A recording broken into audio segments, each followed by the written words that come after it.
Thanks for giving us some time today. It's been a little while since we chatted with you. Going to go over a couple different things this morning. Talk about your transfers that you've added since signing day in December. We'll go over the schedule, and then we'll talk a little bit about spring ball. So let's start with talking about your transfers. You signed 14 freshmen in December and then added 13 transfers since then.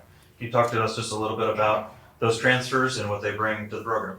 Yeah, one, I'm really excited about those guys and the attitude that they brought. You know, they've been here all since mid-January, and just being around them and the excitement that they have for being here and the way they've been working as far as in the weight room and those things has been it's been fun to be around them. So I'm excited about seeing how that attitude translates to can they play or not, obviously. But the attitude has been good, and they fit in right into the culture that we have in our program. They've been good additions from that standpoint. And anytime you're bringing in transfers, obviously you feel like you have immediate needs, right?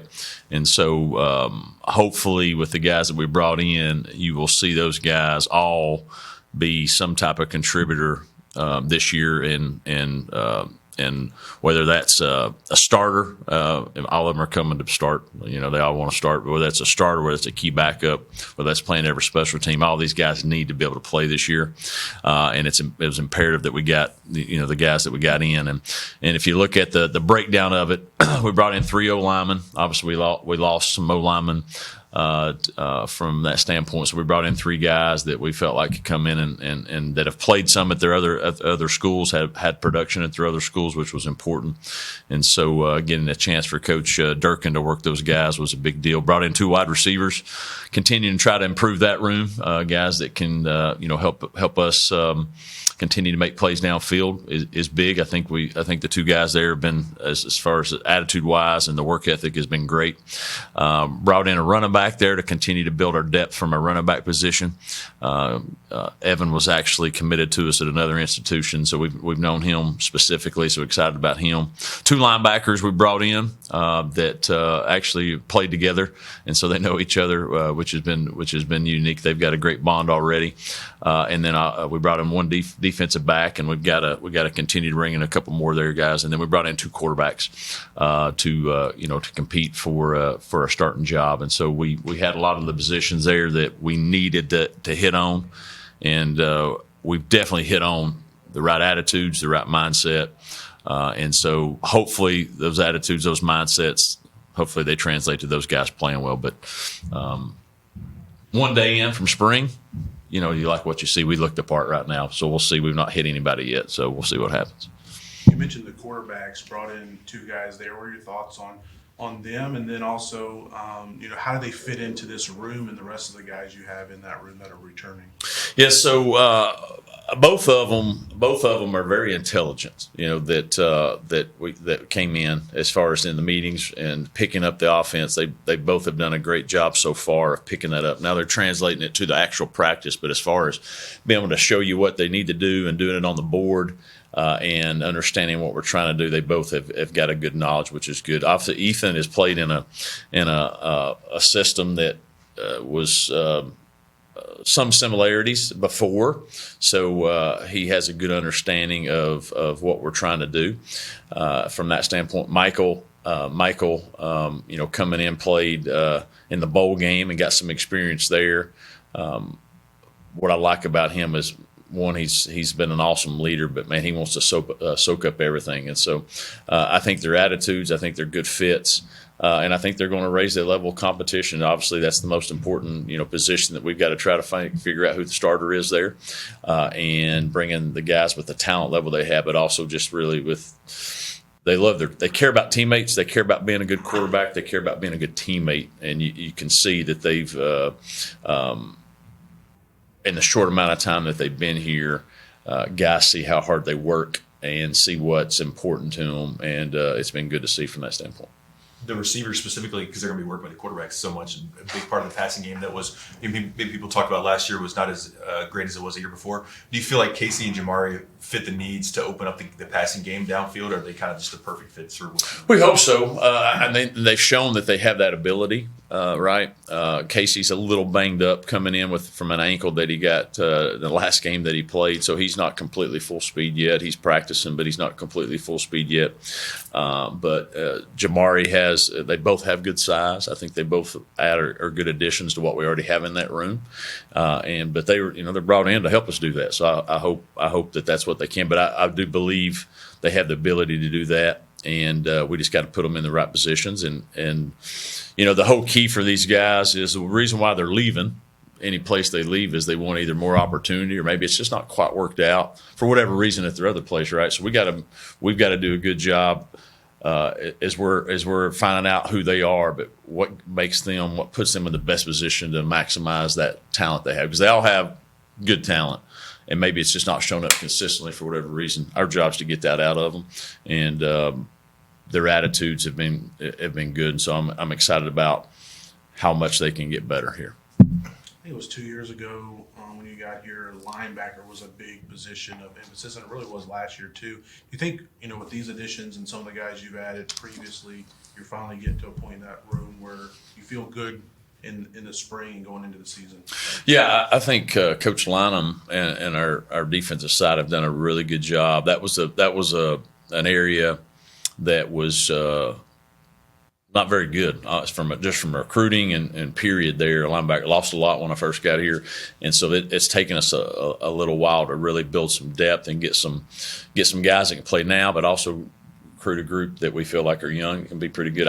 I really like our overall room. I think we've got some from some older guys to younger guys. I think there's a lot of talent there, and I think we have a chance to be pretty good there. Obviously, the new guys coming in, you got to see what they can do and what they bring to the table. But with the Joe Carter, we got a couple young freshmen that are redshirt freshmen. Seneca Moore, Delano Glod that we signed last year, and then the class that we had the previous year that played a decent amount last year, they're back, and so I do think from a depth standpoint, from a talent standpoint, we've really probably improved that room more than maybe any. Offensive line is so important to what you guys do. So can you talk to us specifically about the three you got, Trey, Irwell? Overall, what do they bring to the group that you already have coming back this year? Yeah, so what the main focus there was we needed guys that can play that have played some, that have shown production, and that would fit what we're trying to get. And tackle was a big deal there. We needed to bring some guys that played tackle in games, because that's the biggest area for us where we need some improvement and need some depth. And then also we needed somebody that could play maybe tackle guard like a combo. And so Trey was a starter at UAB for them there for a little while. Actually, his brother played for us at another institution, so we've known him a little while. Irwell did a great job there at Wingate at Division II. Was an all-conference and played a lot of football there, and somebody that you could see that does similar stuff on his video, from things we're going to ask him to do. And so he's a guy there. Now he's obviously stepping up a level from a talent standpoint, but he's done a nice job early on from that standpoint. And then Christian played at Florida for a couple of years for Coach Napier. Coach Napier actually had him committed at Louisiana and really liked him. He called us specifically and said, I think this guy's got a chance to be a really good player. His attitude's been good. And so he's somebody that can play both ways. Can he be a guard? Can be a tackle? We tried to get guys that we knew could hopefully play multiple positions, because it's whether that's injuries, whether that's guys leaving, we needed some guys that could fill some of those spaces. And so I think they fit in well with the current group as far as just the attitude they brought. They're hungry about proving themselves, which is, as I said, Coach Dirk does a great job of getting guys in the right one. And so as these guys improve over these next 15 practices, that'll give us a good understanding of, all right, where we're at with them, how far they need to go. And, but also I would say we probably got to add more in the spring portal. Switching to the schedule that just was released, you got JMU and ODU in non-conference, good in-state games. That's great one at home, and then that'd be good for social media. Yeah, definitely will. Any thoughts on those games, and then also just the conference schedule and how that kind of played out for you guys? Well, I think obviously anytime you can play in-state guys and your fans get a chance to see, I'm going to call them rivals, whether they think they're rivals or not, but they have been rivals at some point in the past, right? I think that's huge. Obviously, both those guys both those teams coming from a Sun Belt conference is a conference that our conference gets compared to a lot, which is Sun Belt's a good league, and so that gives us a chance to have quality wins out of conference. If you can go beat them, give you bragging rights in state recruiting. There's a lot of positives with that. And so I think as many times as we can play some of those in-state schools, I think the better for us. I like that. And then, from a schedule standpoint, we get both new teams. And if you've known, over the last 2 years, the new teams in Conference USA have ended up being pretty good because they've been able to build their program for a while and not necessarily lose people like other people have. And so I think those are going to be challenges. We got the midweek games again. I'm not fired up about the October 14th and November 1st. That long of a layoff. I think that's a challenging thing with a football team. But it's a quality, obviously a quality league that as we've seen, and there's good teams and I didn't mention Bowling Green. Bowling Green was a bowl team out of conference as well last year, and so the coach has done a good job there. So I think our out of conference games this year are really, really good, and we'll learn more about Maine from as we study more from that standpoint. I think our AED's a graduate of Maine, right? And so hopefully he'll be cheering for the blue, the red on that game day. But I'm kidding on that, people. I'm kidding. But I like it. It's a good one, and it gives us an opportunity to go out and play some really good home games and have some good schedule, and then to adjust to the midweek stuff. What do you think about not playing Western Kentucky, Sam Houston, Middle Tennessee? Some of the teams you've become familiar with. Yeah, I think when you're with the conference being new, I think it'd be if you're trying to find rivals with everybody, right? And so who's your rival going to be? And so we've been able to play Western and twice.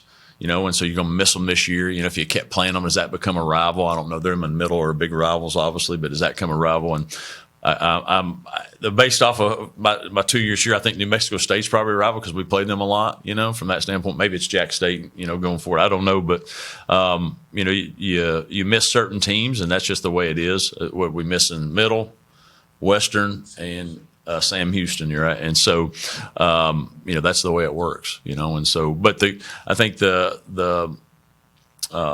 the thing that you want from a standpoint, your fans and all that is they get to recognize these teams. We're 3 years in. They have started understanding, hey, this is a rival, all that stuff. So you hate you miss anybody, to be honest with you, but it's the way it works. Any other questions?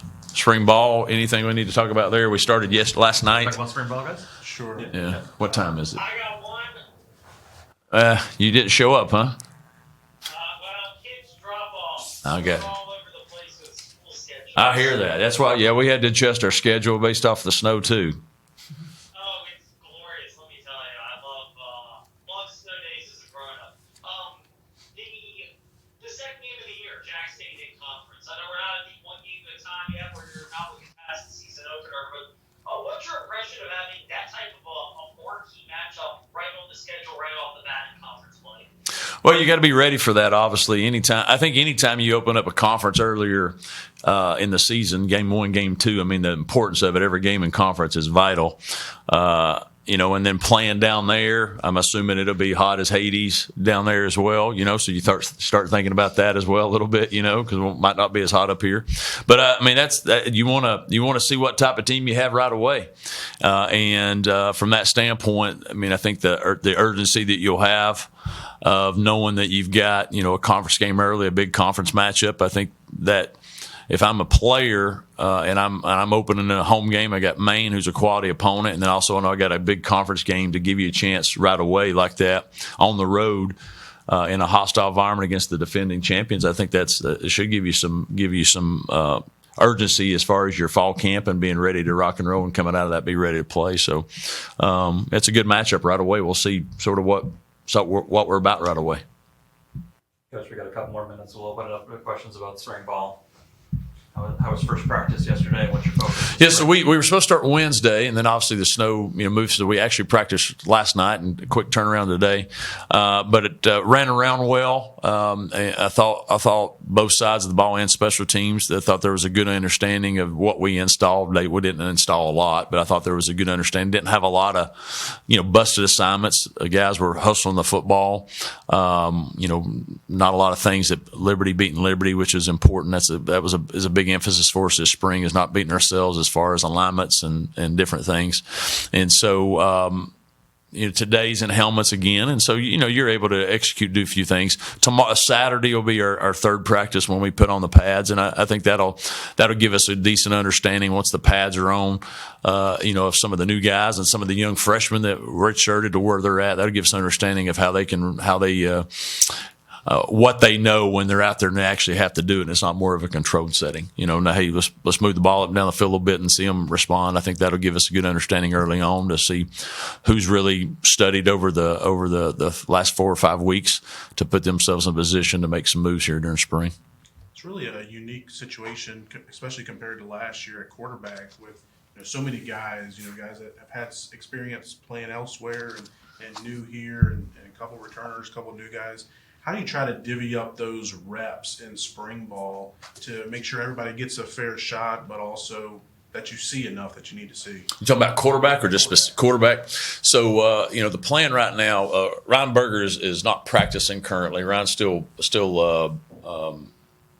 feeling some effects from his injury in Buffalo, so he's not actually participating right now. And so, and then Jaden's not hurt his thumb, so he's not practicing. We got 3 quarterbacks, and so the plan there is we're giving Mike, we're giving Ethan, and then other Ethan, younger Ethan. They have an opportunity. If we're doing 30 reps, it's going to be close to 10, 10, 10. It might be 10, 10, 6 or whatever end up might being. But in one day, Ethan might start with the ones, and the next day, Mike's starting with the ones or the ones that are out there. And so we'll come through spring. Where, from a rep standpoint of things that are controlled, 7-on-7, and some team periods. That should look almost identical as far as the number of opportunities they have. Now, when you get into scrimmage time and maybe some moving the ball, maybe one guy gets more opportunities to really see how he responds from that standpoint. But when we come out of this spring, they'll have should be almost identical as far as the number of reps from a standpoint in the 7-on-7 and in any of the team periods and the situational things that we're doing, so we can really have a good understanding coming out of who's done what with who. And it's not only been, hey, you're not only going with the twos, you're going with all the different guys out there, so the reps are similar.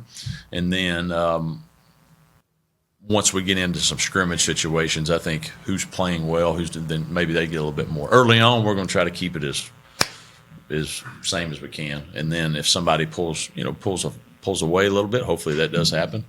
In the spring, sometimes that doesn't because you don't have near as much time to do that. But we're gonna make it as fair as possible. So when we have to make a choice, and hopefully when Ryan comes back, then we'll adjust Ryan back in there as well.